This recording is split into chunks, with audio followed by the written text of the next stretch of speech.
શ્વાસ લેતો અનુમાન કરી લેજો અહીંયા નહીં આવે અહીંયા જાવ પછી ઉતરી જાય રનિંગ આવે આટલામાં પડે સાચું ખોટું અહીં આવે છે નથી આવતું અમે ક્યાં લઈ જઈએ અહીંયા ઉપર છે અહીંયા લઈ જઈએ એટલે કંઈક અહીંયા ઉપર આવે તારો હાથમાં અહીંયા હૂતો છે એને જગાડો એના જોડે એક મંત્ર આપો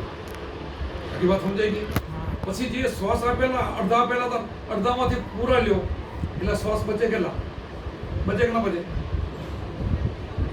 તમારા રનિંગ હાલે એમાં રોકી એમાં શ્વાસ બચે તો તમારા થાય કે ના થાય એ મૂડી કોની થાય આ સમજવાનું છે સંતવાહન તમારું આયુષ પણ તમને બતાવી શકો નિરોગી કાયાને સ્વસ્થ રોકવાથી કાયર કારણ કે યોગ છે ને નથી કાયા નિરોગી રહે ઉંમર વધી જાય હોય એમાંથી વધે આપણે કેટલી છે તો આપણને ખબર નથી પણ હોય એનાથી વધે આ સત્સંગથી બહુ તો બતાવી પછી એને ધીરે ધીરે અમારો રોજનો ટક ટક ટક થાય ને પછી એને લાઇટ થાય એટલો જાગે પછી એને કહ્યું ઓહો હવે તો કરવા જેવું મળે છે તો છૂટે માર્ગે આપણે જઈએ વ્યવસ્થા છોડીને આપણે અચો પકડીએ આ બધું જો તમે જો માતાજી તમે માનો છો હું એમ માતાજીનો ફોટો છે એમ માનું પણ અહીંયા માતાજી છે આ મારું કંઈ કલ્યાણ કરીએ કે એવું નથી માનતું શું કામ મને નક્કી થઈ ગયું તમને નક્કી નથી સમજી ગયા તમારે એના પર ક્લિયર આશો મને ખબર છે કે આ નથી કાંઈ આટલો ફરક ને આ તો બોલો આ તો કલ્પનાનો ભાગ છે ને માતાજી આવા હતા નહીં બોલે તો માનશો આ ખોટો જ ખોટો આવા હતા નહીં બોલો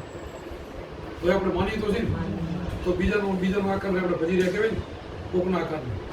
તમારા જગ્યાએ ફોટો બીજાનો કોક ન હોય તો તમને ઓળખે તો કહે ને ભાઈ આ ફોટો એમનો નથી એ રીતે ને આ તો બીજાનો એ હાલે ના આવે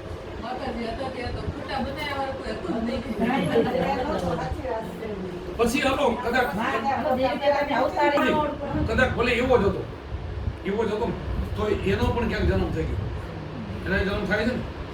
દેવીને દેવતા પીને પેગમ્બર સર અલગની માયા છે ભુક્તિ મળવા માટે માણસનો અવતાર જોઈએ જો ભુક્તિ થઈ જાય તો આત્મા ભળી જાય તો પણ વળી સંત બને તો પણ ક્યાંક જન્મ તો થાય ને તો અહીંયા તો છે જ નહીં તો અહીંયા કોણ છે આ વળી જોવાનું અહીંયા આત્મા છે એ રામકૃષ્ણનો જે આત્મા હતો ને એ આત્મા છે દેહ નથી દેહ ના પડી ગયા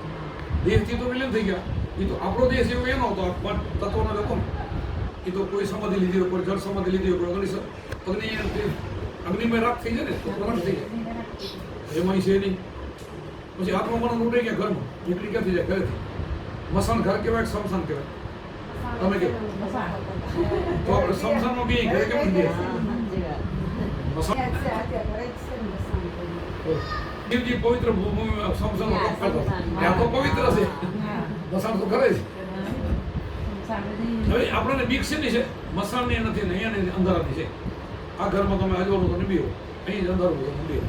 રસ્તામાં લે અજવાળું તો નીબી હો અંધારું તો બી હશો અંધારા બી એટલે બીકે નીકળવા માટે પ્રકાશ જ્ઞાન થાય પ્રકાશ થાય જ્ઞાન લાગી તો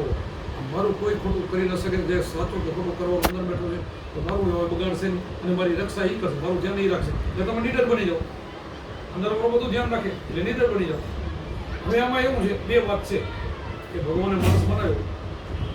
મનને બુદ્ધિ આપે ને બુદ્ધિ આપી છે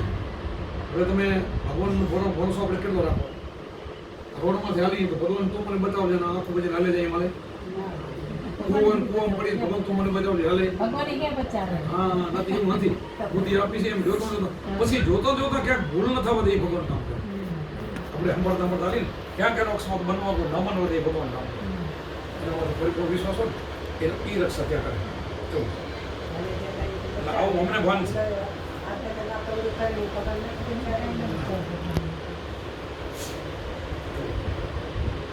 એટલે સમજીને ભજન કરી દો